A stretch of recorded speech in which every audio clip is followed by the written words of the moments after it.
गर्मी में एक कमरे के ससुराल आए चार बहुओं के मायके वाले। जून का महीना है। टेम्परेचर 45 डिग्री तक पहुंच चुका है और आसमान से अंगारे बरस रहे हैं। ऐसे में मोहिनी देवी का एक कमरे का घर आज किसी रेलवे स्टेशन के वेटिंग रूम से कम नहीं लग रहा है, क्योंकि मोहिनी देवी के चारों बहुओं के मायके वाले जो आ गए हैं। अरे बेटा प्रीति, मुझे बहुत गर्मी लग रही है। तू तो जानती है ना कि मुझसे गर्मी बर्दाश्त नहीं होती। मेरा तो इस गर्मी में दम ही घुट जाएगा। एक काम कर, जल्दी से ठंडा ठंडा शरबत लेकर आ। जी पिताजी, अभी लेकर आती हूँ। नैना, मुझे बहुत ज़्यादा गर्मी लग रही है। तेरे घर का ये पंखा तो बिल्कुल चलता ही नहीं है, बस गर्म हवा फेंक रहा है। मेरी तो जान ही निकल रही है। नैना अपनी माँ की बात सुनकर उठती है और कूलर का मुंह उषा की तरफ कर देती है। अरे अरे, तुम्हारा दिमाग खराब हो गया है क्या? यहाँ तो मेरे मम्मी पापा भी कूलर की हवा में बैठे हैं ना। पूरा का पूरा कूलर तुम लोगों ने अपनी तरफ घुमा लिया है, क्योंकि मेरी माँ को गर्मी लग रही है। एक तरफ जहां निशा और नैना कूलर के लिए लड़ रही थी, तो वहीं कोने में सलोनी चूल्हे पर खाना बना रही थी। धुएं और पसीने से उसकी आंखें लाल हो गई थी। सलोनी के मम्मी पापा शोभा और शंकर चुपचाप एक कोने में बैठे ये सारा तमाशा देख रहे थे। सलोनी बेटा, कितनी गर्मी है यहाँ, और तू इस आग के सामने बैठी है। क्या करूँ माँ, और कोई जगह भी तो नहीं है। आखिर ये चारों बहुओं के मायके वाले एक ही समय पर इस एक कमरे के घर में क्यों और कैसे आ गए, ये जानने के लिए चलिए कहानी में थोड़ा पीछे चलते हैं। कितनी ज्यादा गर्मी है। इतनी गर्मी में कुएं से पानी भरकर लाने में मेरी हालत खराब हो गई। सलोनी तपती धूप में गांव के कुएं से पानी भरकर लौट रही थी। उसके सिर पर एक बड़ा मटका है और कमर पर एक मटका है। पसीने से उसके कपड़े भीग चुके हैं। वो हांफते हुए घर के अंदर आती है, लेकिन घर की हालत देखकर उसका दिमाग खराब हो जाता है। वो मटके को नीचे रखती है। उफ, ये गर्मी! अरे ये क्या हाल बना रखा है आप लोगों ने घर का। सलोनी देखती है कि बिस्तर पर बिना धुले और बिना तय किए हुए कपड़ों का अंबार लगा हुआ है। घर में झाड़ू तक नहीं लगी है। दरवाजे के पास झूठे बर्तनों का ढेर पड़ा है, जिन पर मक्खियां भिनभिना रही हैं।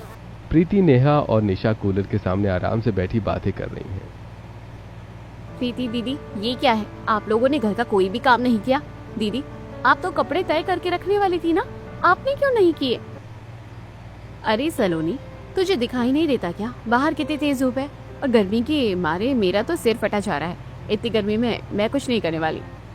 और नैना दीदी, आपको तो सुबह सुबह सारे बर्तन धोने थे ना, आपने ये झूठे बर्तन ऐसे ही दरवाजे के पास क्यों छोड़ दिए? मक्खियां आ रही है पूरे घर में।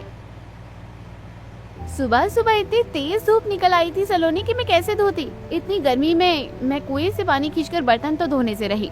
जब शाम को नल में पानी आएगा तब मैं बर्तन धो दूंगी। निशा दीदी, कम से कम सबको तो खाना बना लेना चाहिए था। चूल्हा वैसे का वैसे ही ठंडा पड़ा है। दोपहर हो गई है, घर के मर्द काम से लौटने वाले होंगे। अरे बाबा, मुझे गर्मी लग रही थी। चूल्हे के पास जाने से तो ऐसा लग रहा था जैसे मैं खुद ही पक जाऊंगी। इतनी गर्मी में तो खाना भी नहीं बना पाऊंगी मैं। मुझसे नहीं चली जाती ये चूल्हे की आंच। प्रीति, निशा और नैना काम से बचने के लिए बहाने कर रही थी। तभी दरवाजे से उनकी सास मोहिनी घर में आती हैं।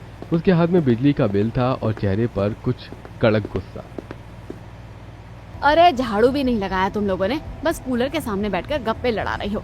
कैसे लगाती झाड़ू? बिजली बिल मुफ्त का जो आता है, तुम लोगों को बस काम न करने के बहाने चाहिए। एक नंबर की आलसी हो तुम सब। तो क्या करें माँ जी, इस टीन की छत के नीचे बिना पंखे और बिना कूलर के हम भुन जाए क्या? भुन तो मेरे बेटे रहे हैं बाहर खड़ी धूप में, और तुम यहाँ महारानियों की तरह बैठी हो। अभी तक चूल्हा भी नहीं चला।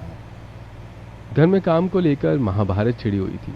तभी राजेश और चारों बेटे अमित, रोहित, समीर, केशव दिहाड़ी मजदूरी करके घर लौटते हैं। उनके कपड़े सीमेंट और धूल से सने थे। चेहरों पर दिन भर की कड़ी मेहनत और गर्मी की थकान साफ दिखाई दे रही थी।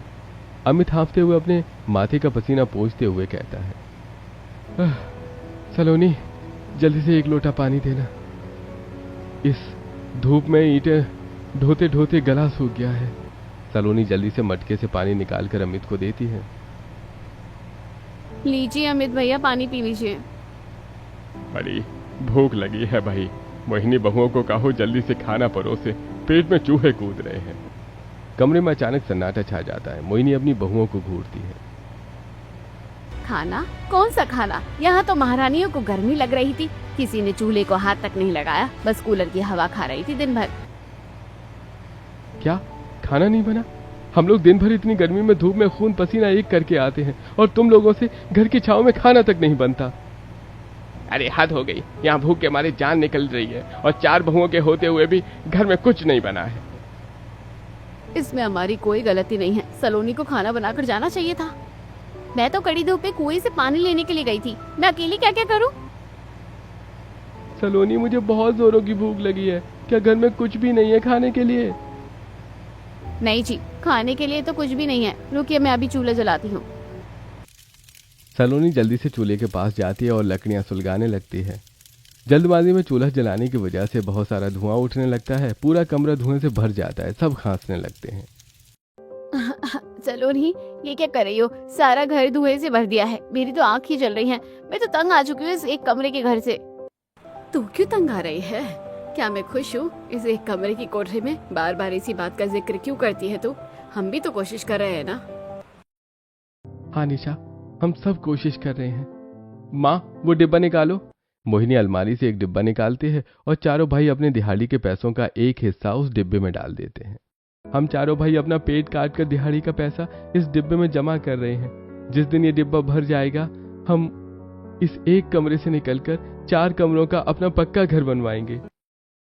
हाँ, कब से हम लोग एक एक पाई जोड़ रहे हैं। यह हमारी मेहनत और पसीने की कमाई है।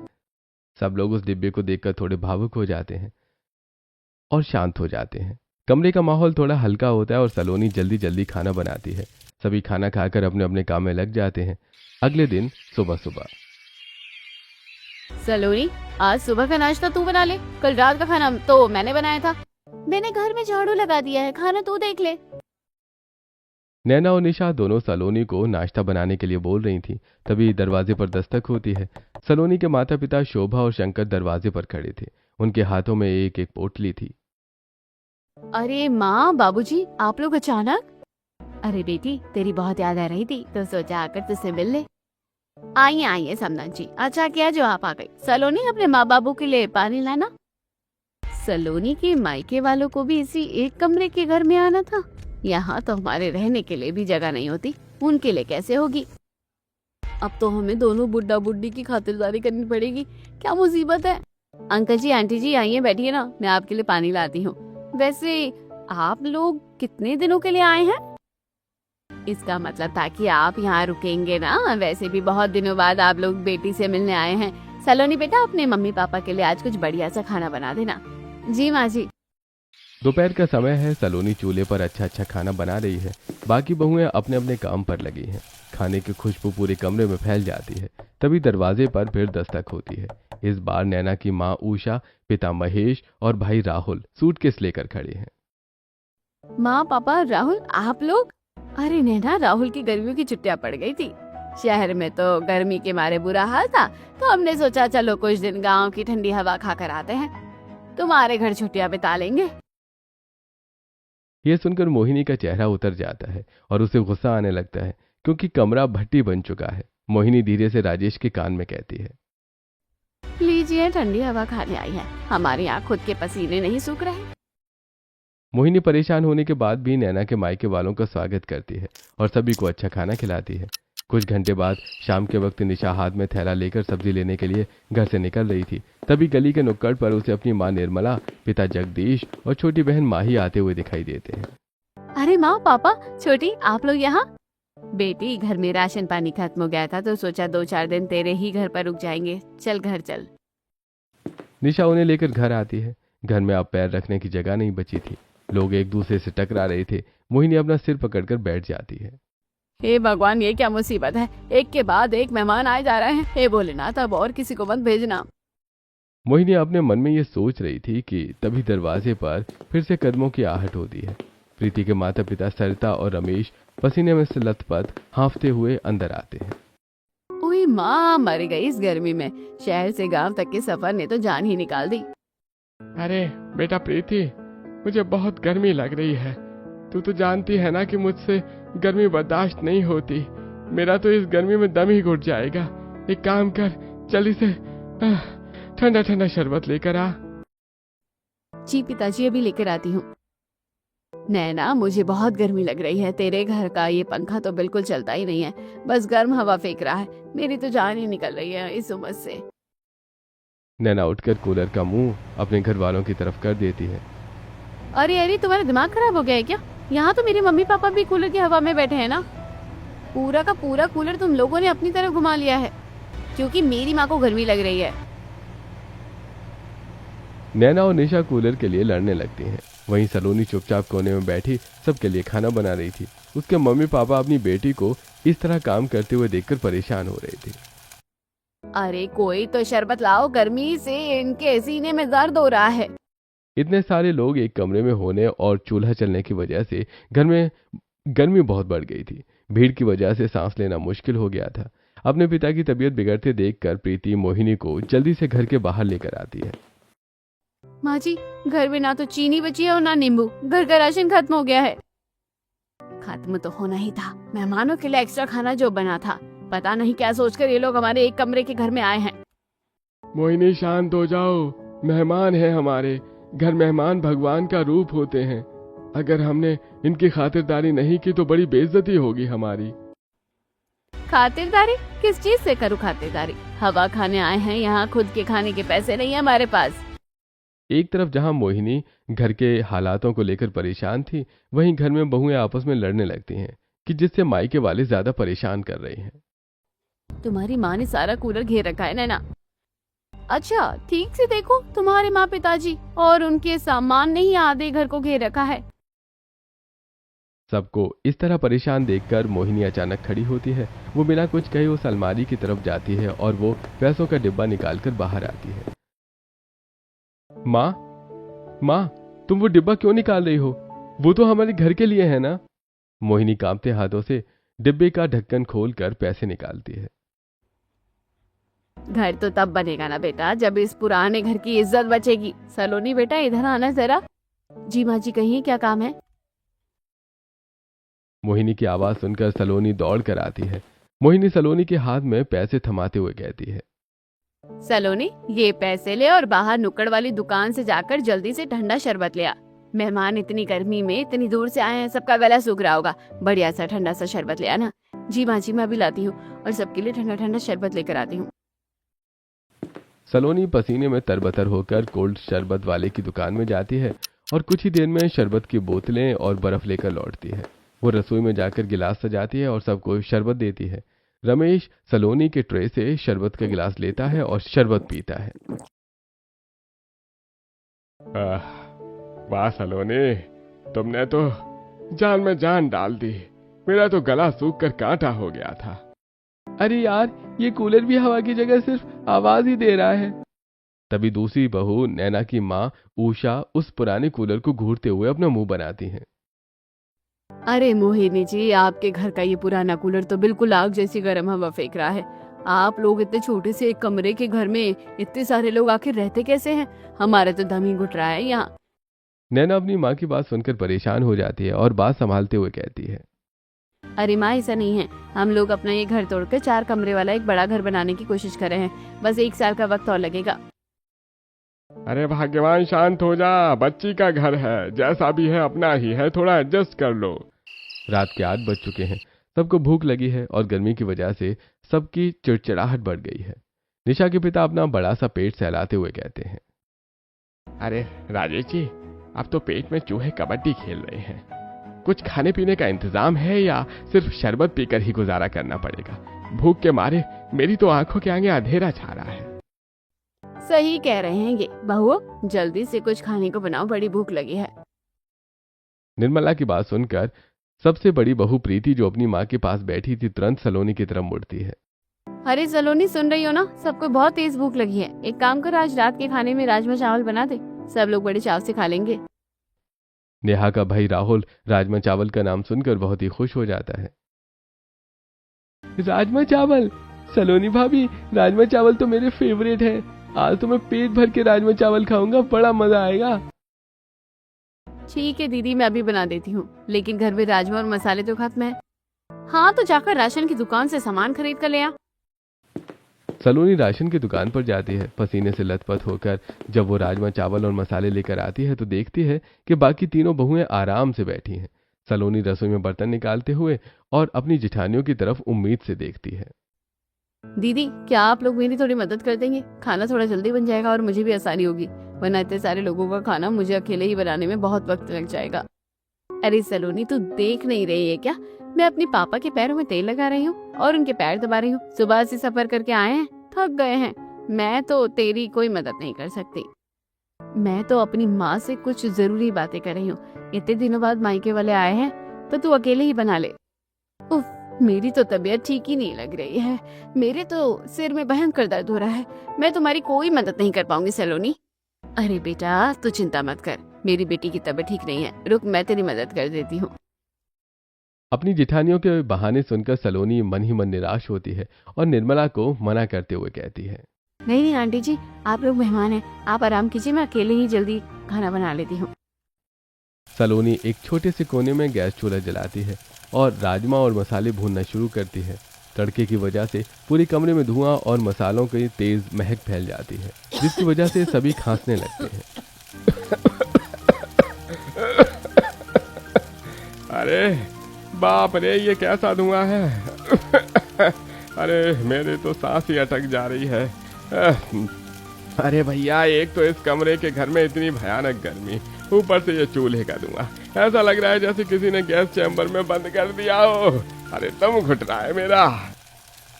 मोहिनी जी, एक तो इतनी गर्मी लग रही है और ऊपर से तुम लोग चूल्हा भी यहीं अंदर ही जलाते हो। कम से कम चूल्हे को बाहर तो निकलवा दो। मेरे पति की तो जान ही निकल रही है ऐसे।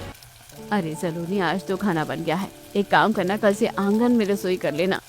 जी ठीक है माँ जी। सलोनी मोहिनी की बात सुनकर उदास हो जाती है और गर्मी में परेशान होकर सबके लिए राजमा चावल बनाती है। सभी एक लाइन में खाना खाने के लिए बैठ जाते हैं। नैना का भाई राहुल भुक्कड़ की तरह ठूस ठूस कर राजमा चावल खाता है। वाह सलोनी भाभी, क्या स्वाद है, मजा आ गया। धीरे खाओ, कोई तुम्हारा खाना लेकर भाग नहीं रहा है। नैना को राहुल को कोहनी मारते हुए देखकर सभी लोग हंसने लगते हैं। सभी खाना तो खा लेते हैं, लेकिन खाना खत्म होने के बाद सबसे बड़ी समस्या खड़ी हो जाती है कि सब लोग सोएंगे कहाँ। भाई, अब सोएंगे कहाँ? हम 18-20 लोग हैं और कमरा सिर्फ एक। यहाँ तो पैर रखने की भी जगह नहीं बची है। वही तो हम लोग भी सोच रहे हैं कि लेटेंगे कहाँ। एक के ऊपर एक चढ़कर सोना पड़ेगा क्या? अरे सब लोग मिलकर थोड़ा एडजस्ट करते हैं। एक काम करो निशा, नैना, सलोनी, एक काम करो, ये सारे बड़े बैग और सूटकेस अलमारी के ऊपर और उस कोने में रख दो। बीच की जगह खाली करो। सारे लोग मिलकर कमरे का सामान एक कोने में खिसकाते हैं। महिलाएं एक तरफ लाइन से अपने बिस्तर लगाती हैं और पुरुष दूसरी तरफ लाइन से लेट जाते हैं। एकदम ट्रेन के जनरल डिब्बे जैसा नजारा बन जाता है। अरे चलो चलो, जैसे जैसे जगह तो बन गई, अब सब सो जाते हैं। कमरे में लाइट बंद कर दी जाती है। गर्मी की वजह से कमरे में उमस बहुत थी। तभी अरे शोभा, जब से हम आए हैं हमें सलोनी से बात करने का मौका ही नहीं मिला। तो क्या हुआ जी, हम लोग तो वैसे भी कुछ दिन रुकने वाले हैं ना। आज बात नहीं हो पाई तो क्या हुआ, कल बात कर लेंगे। इस तरह थोड़ी बातें करते हुए शंकर और शोभा सो जाते हैं। थोड़ी देर में लोगों की खर्राटों की आवाज गूंजने लगती है। रमेश जी, जो काफी मोटे हट्टे कट्टे आदमी हैं, उन्हें नींद में हाथ पैर मारने की आदत थी। वो गहरी नींद में अपना भारी भरकम पैर पास सो रहे महेश के सीने पर जोर से रख देते हैं। अचानक सीने पर भारी वजन पड़ने से महेश नींद में छटपटाते हुए कहते हैं, अरे बाप रे बाप रे, अरे बचाओ, अरे भाई मेरे ऊपर कोई हाथी चढ़ गया है, मर गया रे, मेरी पसलियां टूट गई। इस चीख से पूरे कमरे के लोग अचानक हड़बड़ाकर उठ जाते हैं। क्या हुआ? कहाँ है हाथी? घर में हाथी कहाँ से आ गया? अरे ये देखो, अरे ये हाथी का पैर नहीं तो और क्या है। रमेश जी, अपना ये भारी पैर हटाइए मेरे ऊपर से, मेरी तो जान ही निकल गई। महेश की बात सुनकर रमेश अपना पैर पीछे खींच लेते हैं। ओह, माफ करना भाई, मुझे लगा कोई तकिया है। सभी लोग दोबारा सोने की कोशिश करते हैं। करीब आधे घंटे बाद निशा की बहन माही को प्यास लगती है। वो पानी पीने के लिए उठती है, लेकिन उसकी लंबी चोटी पर सलोनी की माँ शोभा सोई हुई थी। तो जब माही उठने की कोशिश करती है तो उसकी चोटी जोर से खिंच जाती है। हाय राम, मर गई रे, बड़ी जोर से लगी। मेरे तो सारे बाल जड़ से उखड़ गए हैं। अरे कौन अंदर चल रहा है अंधेरे में? अरे बेटा, मुझे माफ कर दो, मुझे आपकी चोटी दिखी ही नहीं। माही के चिल्लाने से सभी उठ जाते हैं, लेकिन तभी अचानक से बिजली गुल हो जाती है और कमरे में अंधेरा छा जाता है। अरे बाप रे, ये बिजली को भी अभी जाना था। कोई यहाँ वहाँ मत खिसकना, बहुत अंधेरा है। पर अंधेरे में लोग टॉयलेट जाने और पानी पीने के लिए उठते हैं और एक दूसरे के ऊपर गिरने लगते हैं। कोई किसी के पेट पर पैर रख देता है तो कोई किसी का सिर किसी दूसरे से टकरा जाता है। अरे भाई ये कौन है? आराम से भाई, अरे मेरा चश्मा टूट जाएगा। सभी एक दूसरे के ऊपर गिरे पड़े थे। तभी अचानक से बिजली आ जाती है। अपने मेहमानों को इस तरह से देखकर राजेश शर्म से पानी पानी हो जाते हैं और मन ही मन सोचते हैं, हे भगवान, आज तो मेरी सारी इज्जत मिट्टी में मिल गई। कैसा तमाशा बन रहा है मेरे घर का। बिजली आ गई है, आप सभी सो जाइए। सभी जैसे तैसे सो जाते हैं। अगले दिन बाथरूम को लेकर ड्रामा शुरू हो जाता है। मोहिनी के घर में सिर्फ एक ही छोटा सा बाथरूम था जो घर के बाहर था। सब लोग उठ चुके होते हैं। निशा की मां निर्मला पिछले आधे घंटे से बाथरूम के अंदर बैठी थी। बाथरूम के बाहर 10-12 लोगों की एक लंबी कतार लगी थी। उसके सबके चेहरे पर बेचैनी थी। अरे बहन जी, अरे बाहर निकलिए। वहीं घर बसाने का इरादा है क्या? बाहर निकलिए जल्दी, दूसरों को भी मौका दीजिए। अरे मुझसे तो अब और बर्दाश्त नहीं होता। जगदीश से रहा नहीं जाता और वो एक लोटा लेकर खेतों की तरफ दौड़ लगा देते हैं। अरे मैं खेतों में जा रहा हूँ, मेरी हालत खराब हो रही है। मोहिनी के घर का ये तमाशा पड़ोस की औरतें देखकर खूब हंसती हैं। अरे देखो देखो, 4 बहुओं के मायके वाले एक साथ आधम के हैं। पता नहीं एक कमरे में कैसे सोते होंगे। अरे मुझे तो लगता है कि ये लोग एक के ऊपर एक चढ़कर सोते होंगे। देखो बाथरूम के लिए तो ऐसे लड़ रहे हैं जैसे किसी खजाने की लाइन में खड़े हो। पड़ोसियों की ये बातें सुनकर सलोनी शर्मिंदगी में अपना सिर झुका लेती है, लेकिन उसकी तीनों बहुएं प्रीति, नैना, निशा इस बेइज्जती को सुनकर गुस्से से भर जाती हैं और गुस्से से पैर पटकते हुए मोहिनी के पास जाती हैं। माँ जी, ये क्या है? पड़ोसियों के सामने हमारी कितनी बेइज्जती हो रही है। आप लोग नया घर कब बनवाएंगे? सारा पैसा तो आप मेहमानों की खातिरदारी में उड़ा रही हैं। कल राजमा चावल, आज कुछ और, ऐसे तो कभी घर नहीं बन पाएगा। मोहिनी को नैना की ये बात चुभ जाती है। वो समझ जाती है कि ये तीनों बहुएं खुद तो एक तिनका नहीं तोड़ती, ऊपर से सारा दोष दूसरों पर डाल रही हैं। मोहिनी उन्हें सबक सिखाने की ठान लेती है।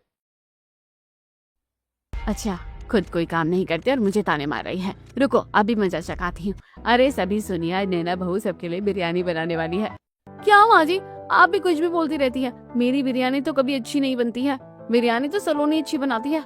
सलोनी, तुम ही बिरयानी बना देना। मोहिनी का सारा खेल उल्टा पड़ जाता है और बिरयानी बनाने का सारा जिम्मा फिर से बेचारी सलोनी पर डाल दिया जाता है। मैं अकेले बिरयानी कैसे बनाऊंगी दीदी? आप लोग तो मेरी मदद करोगी ना? माफ करना सलोनी, मुझे अपनी बहन माही के साथ बाजार जाना है। उसे गांव के बाजार से कुछ सामान खरीदना था। आज सुबह से पता नहीं मेरे सिर में बहुत दर्द हो रहा है, जिससे मुझे लू सी लग गई हो। इस तरह सलोनी की तीनों देवरानियां कोई न कोई बहाने से बिरयानी बनाने से बच जाती हैं और बेचारी सलोनी को धूप में आंगन में अकेले 18-20 लोगों के लिए बिरयानी बनानी पड़ती है। बिरयानी बनने के बाद सब लोग उंगलियां चाट चाट कर बिरयानी खाते हैं। खाने के बाद झूठे बर्तनों का एक बहुत बड़ा पहाड़ खड़ा हो जाता है। सुनो बहुओं, सलोनी ने कल से लेकर आज तक सारा खाना बनाया है। वो बर्तन नहीं धोएगी। तुम तीनों ने कोई काम नहीं किया है, तो अब ये सारे झूठे बर्तन तुम तीनों मांजोगी। क्या हम बर्तन धोएंगे? इतनी सारी? हाँ, तुम ही धोगी। अगर खाना खाया तो बर्तन भी साफ करने पड़ेंगे। चलो लग जाओ काम पर। तीनों बहुएं भारी मन से और पसीने में तरबतर होकर बर्तनों का पहाड़ साफ करती हैं। उनकी कमर दर्द करने लगती है और उनकी हालत खराब हो जाती है। मेरी तो कमर टूट गई। तीनों बहुएं हाय हाय करते हुए सारे बर्तन मांजती हैं और ऐसे ही कुछ दिन बीतते हैं। चारों बहू के मायके वालों को एक कमरे के घर में रहने में काफी दिक्कत होती है और तीनों बहुएं मिलकर अपना अधिकतर सारा काम सलोनी से करवाती हैं।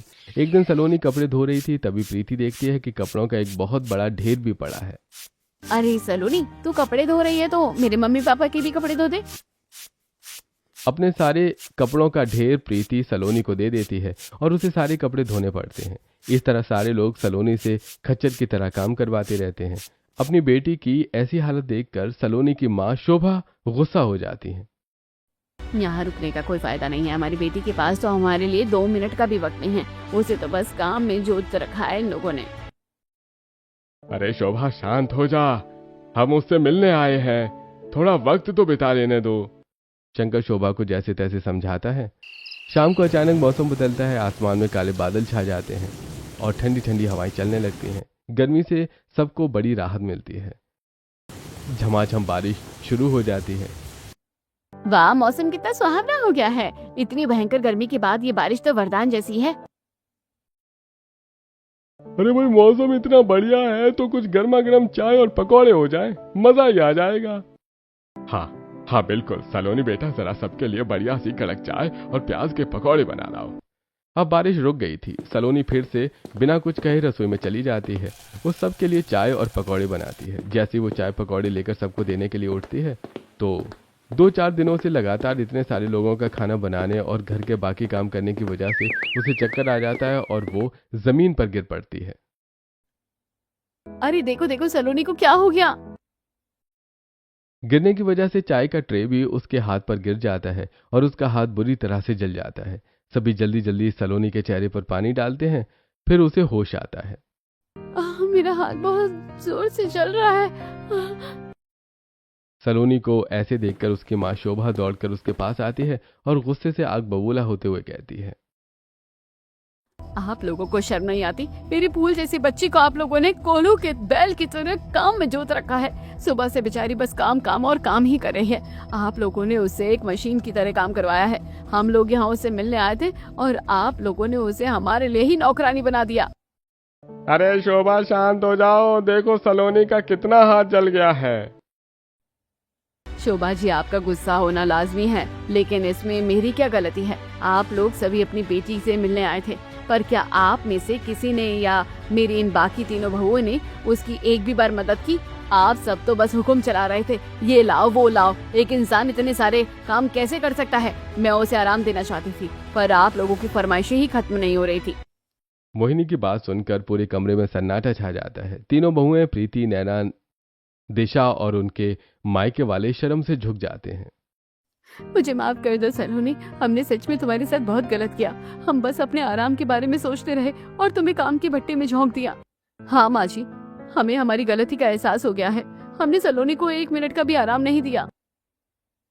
और सलोनी बेटा, इन सब में तुम्हारी भी गलती है। तुमने अपने मायके वालों को जरा भी टाइम नहीं दिया। तुम्हें अपने ससुराल को संभालने के साथ अपने मायके वालों को भी समय देना चाहिए था। माँ, पिताजी, मुझे माफ कर दीजिए। आप लोग इतनी दूर से मुझसे मिलने आए, लेकिन मैंने थोड़ा भी समय निकालकर आपसे बात तक नहीं की। अब से हम सब मिलकर घर का सारा काम करेंगे। और सलोनी, तुम अपने मम्मी पापा के साथ अच्छे से वक्त गुजारना। निशा, नैना, प्रीति सलोनी से अकेले काम करवाने की जगह अब सब साथ मिलकर काम करने लगी।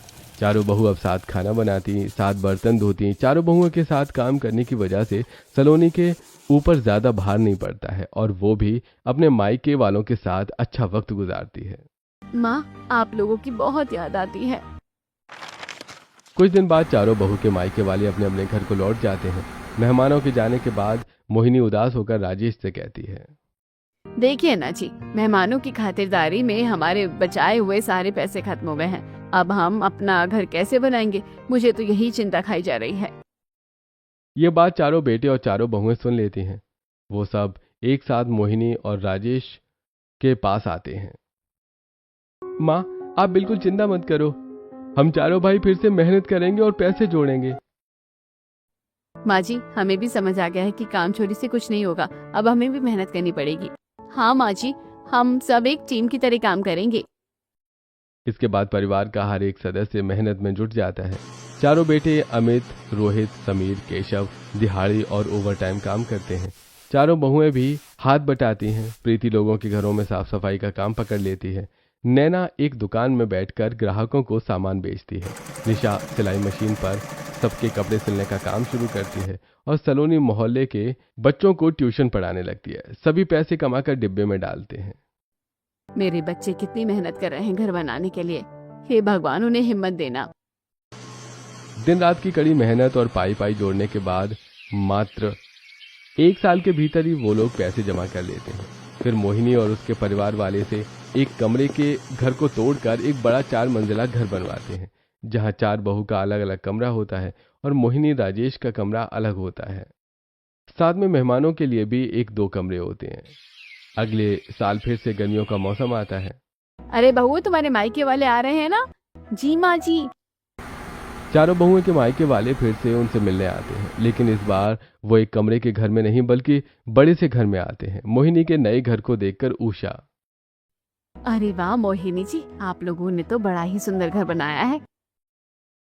इस बार मुझे अपना पैर सिकोड़ कर नहीं सोना पड़ेगा। कोई हाथी किसी के ऊपर नहीं चढ़ेगा। रमेश की बात सुनकर सब लोग जोर जोर से हंसने लगते हैं। अब चारों बहुएं मिलकर काम करती हैं, कोई किसी पर हुक्म नहीं चलाता। घर में खुशी, शांति और प्यार का माहौल होता है। मोहिनी और राजेश अपने भरे पूरे परिवार को इस नए घर में खुश देखकर गर्व से मुस्कुराते हैं। आखिरकार हमारी मेहनत रंग लाई।